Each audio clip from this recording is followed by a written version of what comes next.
Bonjour à tous, c'est Maxime pour la chaîne Autodomo. On se retrouve aujourd'hui pour vous parler du dongle Max de chez Sonoff. C'est un gros dongle Zigbee, Thread, etc. qui fait du PoE, qui fait plein de trucs. On va voir ça dans la vidéo. Alors vous connaissez certainement cette fonction de dongle Zigbee. C'est la clé qui va nous permettre, en fait, qui va jouer techniquement le rôle de coordinateur dans notre réseau Zigbee maillé. Et on avait l'habitude, en fait, aux petites clés, soit les Conbee, soit les Sonoff, on va dire format clé USB. Eh bien aujourd'hui, j'ai acheté ça, c'est un dongle Max de chez Sonoff. Particularité, on va pouvoir le séparer de notre installation Home Assistant, puisqu'il est alimenté en PoE ou en USB et en Wi-Fi, ce qui fait qu'on va pouvoir mettre ce dongle très très loin de notre serveur Home Assistant. Alors il n'y a pas longtemps, Maxime nous a présenté le dongle MG24. Et bien en fait, ce dongle Max, c'est juste une évolution de ce MG24, puisque la puce MG24, elle est dans celui-là. Celui-ci embarque aussi un ESP32 qui va pouvoir mettre de lier au Wi-Fi. Et ce dongle, du coup, vous allez pouvoir juste l'alimenter en USB-C et vous allez pouvoir le mettre où vous voulez. On n'est plus lié en fait à notre serveur Home Assistant comme on connaissait avec l'USB, où il fallait absolument mettre la clé à côté, enfin branchée sur notre serveur Home Assistant. Ici, ça va fonctionner en réseau, PoE ou Wi-Fi, et votre serveur Home Assistant va pouvoir se lier sur le réseau directement. Et donc ça, on peut imaginer votre serveur Home Assistant à la cave, au grenier, etc. Et ce dongle, dans la pièce de vie ou à l'extérieur, sur une dépendance, ou même sur un lieu très très loin, puisqu'on va le voir après, il y a du VPN dessus. Rien ne vous empêche en fait de le mettre dans votre résidence secondaire. VPN, WireGuard, ça attache chez vous, c'est lié à votre serveur Home Assistant. Enfin bref, il y a énormément de solutions là-dessus. Donc on l'a dit, il y a 3 modes de connexion, soit en USB direct, vous pouvez quand même le lier à votre serveur Home Assistant via de l'USB. Le PoE, puisque il intègre ici un port PoE, donc réseau plus alimentation, ou directement en Wi-Fi via une des deux antennes et alimenté en USB-C. Mais le but vraiment d'un dongle comme ça, c'est de le séparer, soyons honnêtes. Alors au niveau du format, c'est un dongle qui fait à peu près 20 cm de long sur 3 cm de large sur 2 cm d'épais. Donc c'est un beaucoup plus gros format que d'habitude. Alors au niveau des fonctionnalités, on va avoir une console web qui va nous permettre de mettre à jour, de configurer, etc. Et ça, vous l'attaquez directement via dongle-m.local. Et ça, c'est vachement pratique. On n'a plus de questions à se poser avec les IP, etc. Vous le branchez, prend une adresse dongle-m.local et vous accédez à sa conf. Et surtout, ce qui est bien avec ce dongle, c'est qu'il est prêt à fonctionner avec Home Assistant, donc soit Zigbee to MQTT, soit ZHA. Zigbee to MQTT, c'est pas forcément lié à Home Assistant, mais vous pouvez l'intégrer sur du JDOM, sur du Domotix, enfin vraiment, c'est hyper ouvert. Dans ces fonctionnalités aussi, il y a le hotspot Wi-Fi. Vous allez pouvoir le connecter directement via son hotspot, vous connectez en Wi-Fi avec votre PC, votre téléphone, vous accédez à la page de configuration. Pas besoin de le brancher en Ethernet, juste de l'alimentation. Et puis à voir, puisque sur le papier, en fait, si vous le connectez en PoE, il est censé étendre en tout cas votre réseau Wi-Fi. Donc ça, je ne l'ai pas testé, mais sur le papier, ça a l'air de le faire. Et enfin, alors il est encore en mode bêta, mais il y aurait le multipan. Et le multipan, c'est le fait d'avoir un dongle qui est capable de faire du Zigbee et du Thread, puisque depuis tout à l'heure, en fait, on parle de Zigbee, mais ce dongle Max, il est compatible aussi avec Thread. Et donc avec un dongle, vous pourriez associer plusieurs périphériques. Enfin, en tout cas, il aurait plusieurs rôles dans le réseau. Alors ce dongle, il est aux alentours de 44-45 €. Quand on voit qu'une Conbee, c'est en général 25 € et un dongle Sonoff, c'est autour de 30-35 €. 45 € pour un dongle qu'on va placer où on veut, franchement, je trouve que c'est pour le coup bien placé. Et alors concrètement, dans la boîte, qu'est-ce qu'on a? On a d'abord ce dongle Max Donc vous voyez, on a ce corps en anodisé un petit peu violet, toujours en alu, avec d'un côté l'antenne Zigbee, de l'autre côté l'antenne Wi-Fi. Et c'est là-dessus qu'on va s'arrêter, puisqu'on a le port PoE et le port USB-C. Lui, il fait alimentation ou USB direct, et lui, il fait alimentation et réseau. Donc ça, c'est vraiment l'atout majeur de ce dongle max, c'est le PoE et le Wi-Fi. On aura bien sûr les deux antennes en fait qu'on vient visser comme ceci de chaque côté, et antennes donc qui sont pliables et qui sont pseudo-directionnelles. Ensuite, on va avoir un petit support ici qui va vous permettre, en fait, vous allez pouvoir le visser directement soit dans du bois, etc. et qui va venir emprisonner ce dongle. Donc vous allez pouvoir le fixer au mur, fixer ce que vous... enfin vraiment là où vous voulez.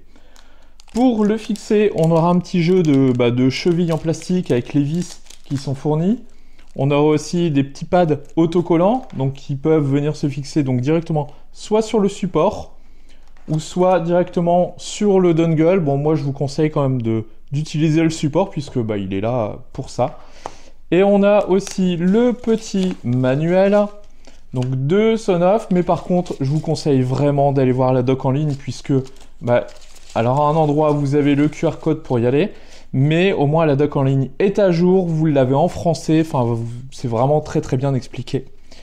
Et au niveau de la boîte, on n'a pas grand chose, si ce n'est que de l'Ethernet USB Wi-Fi, on a le signal boost, donc avec une puce bien spécifique, et surtout, on a compatible with Home Assistant et Zigbee to MQTT, et c'est vraiment ça l'avantage, puisque là on est sûr que ça va fonctionner avec ces deux solutions, et pour le coup sans prise de tête. Et donc là on se retrouve donc sur l'interface du dongle M, donc moi je l'attaque directement par l'IP, mais sur la page principale, on va voir tout de suite qu'il est connecté par exemple à ZHA chez moi, puisque Maxime vous avez fait la démo de Z2M, et bien moi je vais vous le mettre directement sur ZHA. Et là, on va avoir, entre autres, la gestion des mises à jour. Donc là, on va pouvoir directement upgrader le firmware sur sa page de configuration. Si on vient à l'interface d'accueil, là, on va avoir les infos sur l'état de sa connexion, les différentes notifications, différentes informations, en fait, sur ce device particulier et les infos concernant le réseau. Et si on va dans cette partie réseau, on va avoir plusieurs modes. Le mode AP qui va être un access point Wi-Fi, où là vous allez pouvoir lui dire propage ce Wi-Fi. Le mode Ethernet, on va pouvoir les configurer donc soit en DHCP, soit en static IP, soit en smart IP. Smart IP, il va prendre une IP et il va la garder, il va la définir en IP fixe. Et vous avez la partie Wi-Fi, ce dongle, il est Wi-Fi, vous le mettez où vous voulez. Ensuite, on a au niveau des puces, donc la MG24 qui s'occupe du thread et du Zigbee, vous allez pouvoir lui donner le mode router mode ou coordinator. Et ça ensuite, c'est la partie la plus intéressante, puisqu'on va pouvoir avoir le code, enfin ça va nous donner le code directement à mettre dans ZHA ou dans Zigbee to MQTT. Vous voyez que ce soit en mode USB ou en mode TCP. TCP, c'est vraiment sur le réseau. Et bien là, vous avez absolument toute la conf qui vous est donnée. Vous avez juste un copier-coller à faire, ou même comment ajouter l'intégration ZHA, tout y est expliqué. Ensuite, on aura des outils, typiquement MQTT, puisque ce dongle, principalement c'est ZHA, Zigbee to MQTT, mais il sait communiquer en MQTT, donc il va pouvoir aller se décharger, enfin en tout cas mettre à jour des topics directement sur votre MQTT qui peut être utilisé avec un Domotix ou autre. On va avoir des webhooks. Des webhooks, ça va être toutes les actions qu'il va avoir, il va pouvoir les faire des calls webhook.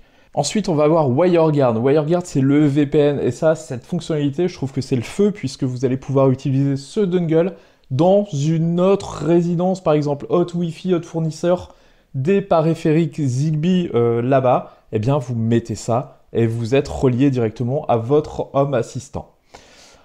On va ensuite avoir donc du Channel Energy Scan. Ça, c'est pour délimiter le meilleur channel pour du Zigbee, et le eWeLink Remote Gateway qui va vous permettre d'intégrer ce dongle sur votre environnement eWeLink.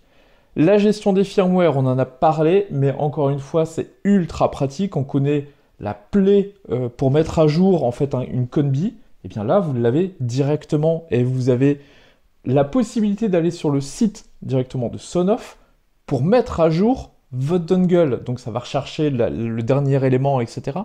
Mais ça communique directement avec votre navigateur pour mettre à jour, vous le branchez en USB et le site se décharge et met à jour le firmware. Et ça, je trouve que c'est une des fonctionnalités qui arrive là depuis 1 an et c'est vraiment le feu en fait.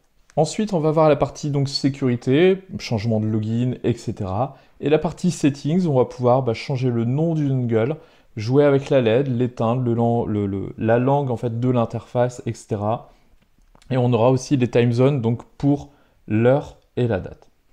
Et on va pouvoir aller maintenant du côté de Home Assistant, donc directement dans les intégrations, dans la partie Zigbee, Home, Automation, donc ZHA. Je vais en parler en fait de cette partie, puisque Maxime vous a détaillé encore une fois Zigbee to MQTT la semaine dernière. C'est exactement la même chose pour ce dongle M. Là, vous allez pouvoir aller dans Réseau pour définir, regarder un petit peu tous les settings, et puis dans la partie visualisation pour voir votre réseau.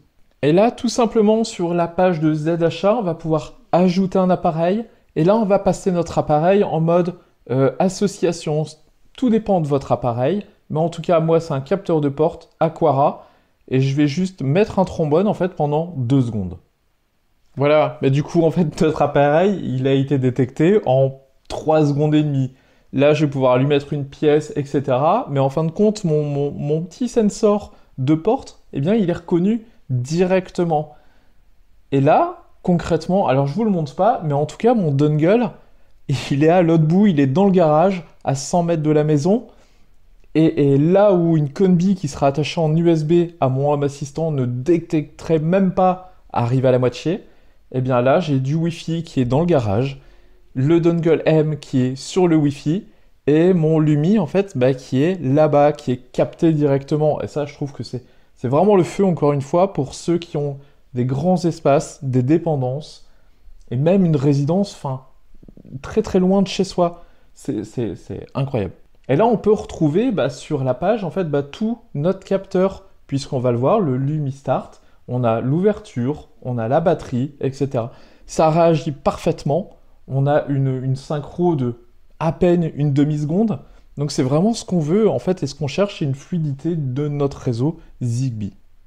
Alors en résumé, eh bien, on a un dongle Zigbee et Thread, donc à confirmer avec le multipan qui est encore en bêta, qui est capable de faire les deux, qu'on peut placer où on veut, qu'on peut brancher en PoE, donc ceux qui sont pas trop fans du Wi-Fi, PoE, réseau local, ça roule. Mais c'est surtout cette liberté en fait de le placer où on veut. Alors il y a ces antennes, il y a une beaucoup plus forte réception au niveau du réseau Wi-Fi, du réseau Zigbee, du réseau Wi-Fi aussi, mais du réseau Zigbee, il y a des périphériques que je n'arrivais pas du tout à capter, même avec des répéteurs, puisqu'ils étaient dans des murs, en dessous de plaques en fer, etc. Et bien avec ça passe beaucoup plus facilement. On a quand même du matériel qui est connu, qui est reconnu. Sonoff, c'est pas leur premier dongle dans le Zigbee. Preuve que le marché, globalement, il y a Conbi et il y a Sonoff. Et Sonoff sont en train d'écraser un petit peu ce marché des coordinateurs Zigbee avec leur nouvelle gamme, les MG24. Vraiment, faut dire que ça envoie du lourd. Et puis pour ceux qui bidouillent, eh bien on a le MQTT de base, on a les webhooks qui sont là. Pour ceux qui bidouillent le moins, il y a déjà toute la configuration MQTT, Zigbee to MQTT ou ZHA qui est donnée. Il y a juste à copier-coller. On est sûr que ça va fonctionner puisque sur le package, en fait, vous voyez bien, Home Assistant et Zigbee to MQTT. Sonoff ne s'avancerait pas à promouvoir ça, en fait, sur leur boîte si ça n'était pas pleinement compatible. Et pour le coup, on branche, on configure, et ça fonctionne, il n'y a pas de secret. Donc voilà, j'espère que par ce petit test et cette démo vite fait, je vous aurai appris quelque chose. En tout cas, moi je suis ravi d'utiliser ça. J'ai mis ma Conbi, je vais mettre ma Conbi à la poubelle, et puis je vais adopter ce dongle Max, puisque là, pour le coup, il coche vraiment toutes les cases avec le choix du positionnement en plus. Je vous dis à bientôt. Ciao.